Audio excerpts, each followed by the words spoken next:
Assalamualaikum, di dalam episode kali ini, kita akan sama-sama menghayati kisah Masyitoh dan keluarganya.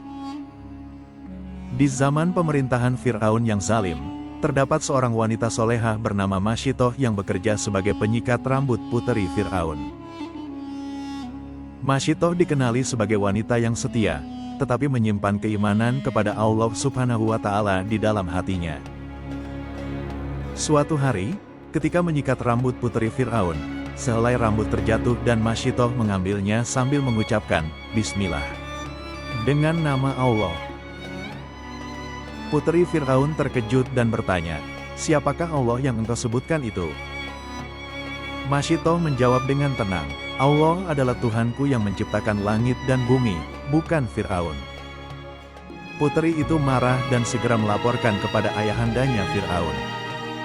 Fir'aun murka apabila mendengar berita itu dan memerintahkan Masyitoh dibawa kepadanya. Masyitoh tetap tenang meskipun dibawa menghadap pemerintah yang kejam itu. Fir'aun bertanya, adakah kamu menyembah Tuhan selain aku? Masyitoh menjawab, ya, aku menyembah Allah yang Maha Esa.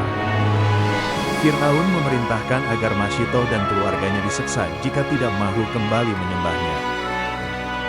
Malam itu, Masyitoh dan keluarganya bersolat dan menyerahkan segalanya kepada Allah Subhanahu wa Ta'ala. Fir'aun mengumpulkan orang ramai dan menyiapkan periuk besar berisi minyak yang mendidih. Fir'aun memberi pilihan terakhir, namun Masyitoh tetap berpegang pada imannya. Suaminya adalah yang pertama dihumban ke dalam minyak itu, namun dia tetap tenang. Masyitoh memeluk anak-anaknya dan berkata, bersabarlah wahai anak-anakku.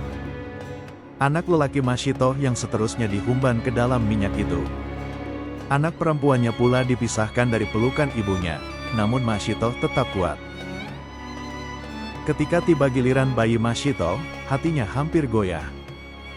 Lalu Allah Subhanahu wa Ta'ala memurniakan keajaiban. Bayi Masyitoh bersuara, memberi ibunya kekuatan. Anaknya berkata, wahai ibuku, bersabarlah. Sesungguhnya kita di jalan yang benar. Masyitoh melangkah masuk dengan penuh keyakinan dan tawakal kepada Allah Subhanahu wa Ta'ala. Dan akhirnya, Masyitoh dan anaknya menemui syahid dengan penuh kemuliaan. Orang ramai yang melihat kejadian itu menangis dan tersentuh dengan keimanan mereka. Hati Fir'aun juga terganggu, namun tetap tidak mau tunduk kepada Allah Subhanahu wa Ta'ala. Roh Masyitoh dan keluarganya kembali kepada Allah Subhanahu wa Ta'ala dalam keadaan suci. Allah Subhanahu wa Ta'ala memuliakan para syuhada seperti Masyitoh yang tetap teguh dengan iman. Di akhirat, mereka diberi ganjaran surga yang abadi dan penuh nikmat. Kisah Masyitoh menjadi titik mula kebangkitan hati-hati yang terjaga. Dan hingga kini, kisahnya terus hidup sebagai simbol keberanian dan keimanan sejati. Jika mahukan lebih banyak kisah-kisah Al-Quran, follow dan subscribe untuk kisah seterusnya.